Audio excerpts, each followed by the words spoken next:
بارکم fake اعوذ باللہ من الشیطان الرجیم بسم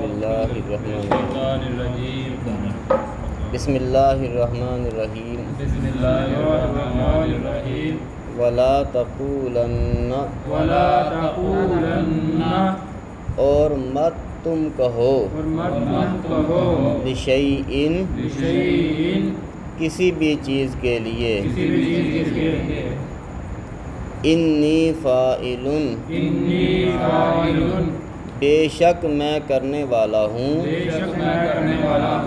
ذالک یہ کام غدا کل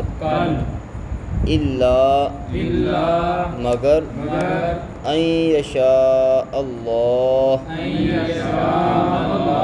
جو چاہے اللہ تعالی وَاذْكُرْ اور یاد کر ربک اپنے رب کو اذا جب نسیتا تو بھول جائے وقل اور کہہ دیجئے عسیٰ قریب ہے ان یہدینی کہ رہنمائی کرے ربی میرا رب اقرب جو اس سے بہتر ہے من ھذا رشدا اس معاملے سے وَلَبِثُوا اور وہ رہے فی کہفہم غار میں ثلاثمائۃ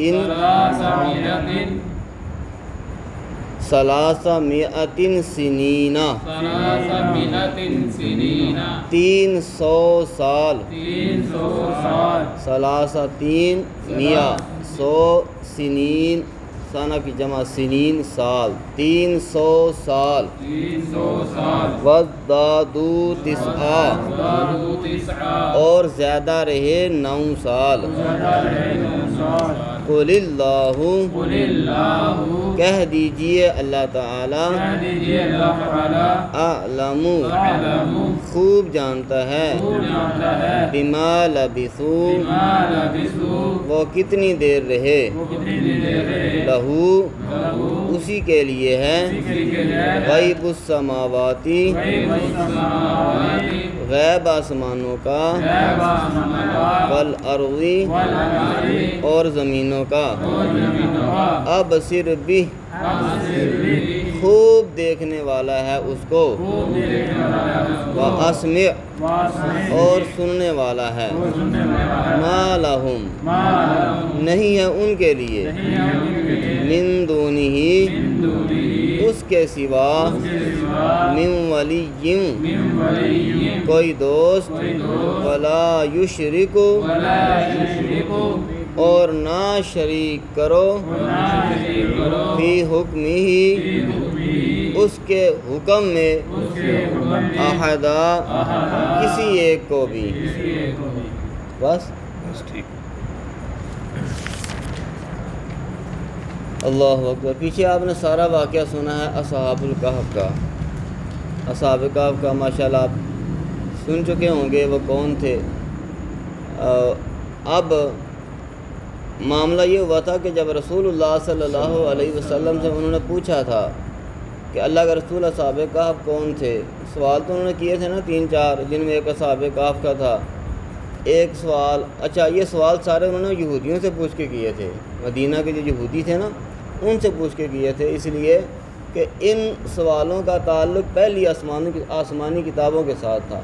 اور مکے والوں کو اس بات کا کوئی زیادہ پتہ نہیں تھا انہوں نے یہودیوں سے پوچھا تھا ایسے سوال ہمیں بتاؤ ہم اس سے کریں وہ لاجواب ہو جائے پھر انہوں نے کہا تھا پوچھو بنی اسرائیل کا وطن تو فلسطین تھا یہ مصر میں کیا لینے آئے ان سے پوچھو کہ اصحاب کہف کون تھے ان سے پوچھو کہ ذوالقرنین کا واقعہ کیا ہے ان سے پوچھو کہ موسیٰ اور خضر علیہ السلام کا واقعہ کیا ہے یہ سارے سوال یہود نے بتائے تھے جو انہوں نے رسول اللہ صلی اللہ علیہ وسلم سے پوچھے تو نبی علیہ السلام نے فرمایا تھا تم کال لانا میں بتاؤں گا تو اب یہ وہی بند ہو گئی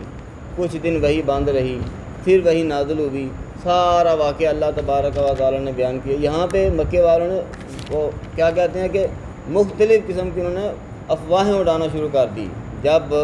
وہی رکی انہوں نے کہا رسول اللہ صلی اللہ علیہ وسلم کو وہ جو آپ کے ساتھ تھا نا وہ چھوڑ گیا آپ کو، آپ کا رابطہ ختم ہو گیا، بس اتنا ہی تھا۔ لیکن جب وہی آئی تو اللہ تبارک و تعالیٰ نے فرمایا کہ یہ مت کہنا کہ میں یہ کام کل کروں گا، جب یہ کہنا ہے تو ساتھ کہنا کہ انشاءاللہ، یہ انشاءاللہ لازمی کہنا ہے۔ اس سے کیا ہوگا کہ اللہ تبارک و تعالیٰ کی چاہت اس میں شامل ہو جائے گی۔ ہم نے اس بات کو مذاق بھی بنایا ہوا ہے، کسی کا قرضہ دینا ہونا تو کہتے ہیں انشاءاللہ دے دیں گے، جب نہ دے سکے تو کہا اللہ نے نہیں چاہا ہم نہیں دے سکے۔ ہم نے یہ کہا تھا کہ انشاءاللہ دیں گے، یہ مذاق بھی نہیں ہے، ایمان اور یقین کے ساتھ انشاءاللہ کہنا چاہیے، یہ ضرور کہنا چاہیے۔ اللہ تبارک و تعالیٰ نے یہ نصیحت رسول اللہ صلی اللہ علیہ وسلم کو کی اور قیامت تک آنے والی آپ کی امت کے ہر ایک فرد کو، الا ان یشاء اللہ، وہی بات ہے مگر یہ کہ جو چاہے اللہ تعالیٰ۔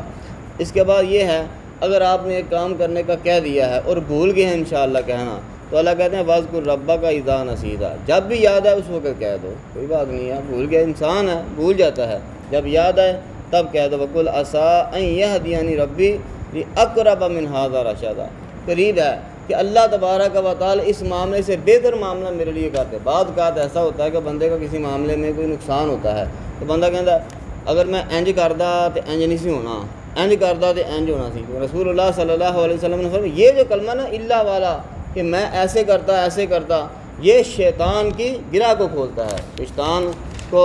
وہ شیطان کے لیے وہ خوش ہوتا ہے اس سے کہ یہ دیکھو میں نے نقصان کرایا ہے، اور یہ پھر خود کہہ رہا ہے کہ اگر میں ایسے کرتا تو ایسے ہوتا۔ اللہ نبی علیہ السلام کہتے ہیں فرماتے ہیں کہو قدر اللہ ما شاء و ما فعل، جو اللہ نے میرے لیے مقدر رکھا تو وہی ہوا ہے، اس سے کچھ نہیں ہو سکتا۔ تو فرمایا اگر کوئی ایسا معاملہ ہو گیا ہے، نقصان ہو گیا کسی معاملے میں، تو آپ وہ معاملہ اس طرح کہیں کہ ہو سکتا ہے اللہ تبارک و تعالیٰ میرے لیے اس سے کوئی بہتر رکھا ہو۔ یقیناً بہتری ہوتی ہے نا اللہ تبارک و تعالیٰ کی، اس کی کئی مثالیں آپ کے سامنے موجود ہیں۔ اس کے بعد اللہ تبارک و تعالیٰ فرماتا ہے کہ جو اصحاب کہف ہے نا یہ غار میں 300 سال رہے، اس کے ساتھ 9 سال جو ہے نا وہ لگا دیا۔ مفسرین نے اس کی تشریحات لکھی ہوئی ہیں کیا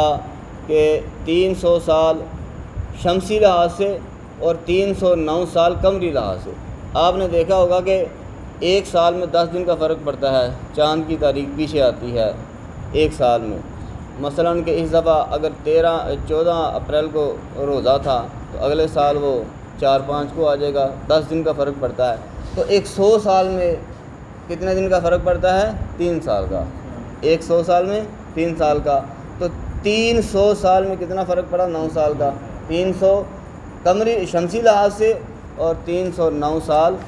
قمری لحاظ سے اللہ تبارک و تعالیٰ نے، یعنی کہ یہ بھی وضاحت اس کی جو حدیث کے اندر تشریح تفسیر کے اندر ملتی ہے نا وہ یہی ہے۔ تو اللہ تبارک و تعالیٰ آگے کہتے ہیں یہ ساری باتیں بیان کر کے، پیچھے آپ نے پڑھا ہے نا، کچھ نے کہا صحاب کہف اتنے تھے اور 5واں ان کا کتا تھا، 6 تھے، 7واں کتا تھا، فرمایا یہ سب رجمم بالغیب، تکے لگا رہے ہیں اپنے پاس سے۔ اب اللہ کہتے ہیں قل اللہ اعلم بما لبثوا، ساری باتیں چھوڑو، اس بحث میں پڑھنا ہی نہیں ہے، یہ ساری باتیں اللہ نے بیان کر دی ہیں۔ پہلی جو لوگ کہتے ہیں ان کے اقوال پچھلی کتابوں کے سارے جو حوالے انہوں نے لکھے ہوئے ہیں، تو فرمایا اب کیا ہے کہ یہ کہنا ہے کہ اللہ خوب جانتا ہے وہ کتنی دیر ٹھہرے، 300 سال رہے، 309 سال رہے، کم رہے، زیادہ رہے، اللہ کی طرف لوٹا دو۔ اب ہم اللہ، جس چیز کو اللہ نے پوشیدہ رکھا ہے تم بھی اسے پوشیدہ رکھو، اس سے پردہ اٹھانے کی کوشش مت کرنا۔ لہو غیب السماوات والارض، آسمان زمین کا غیب اسی کے پاس ہے، کسی کے پاس نہیں ہے۔ اب صرف بھی واسمی، اس کی نظر میں ہر چیز ہے، وہ دیکھتا ہے،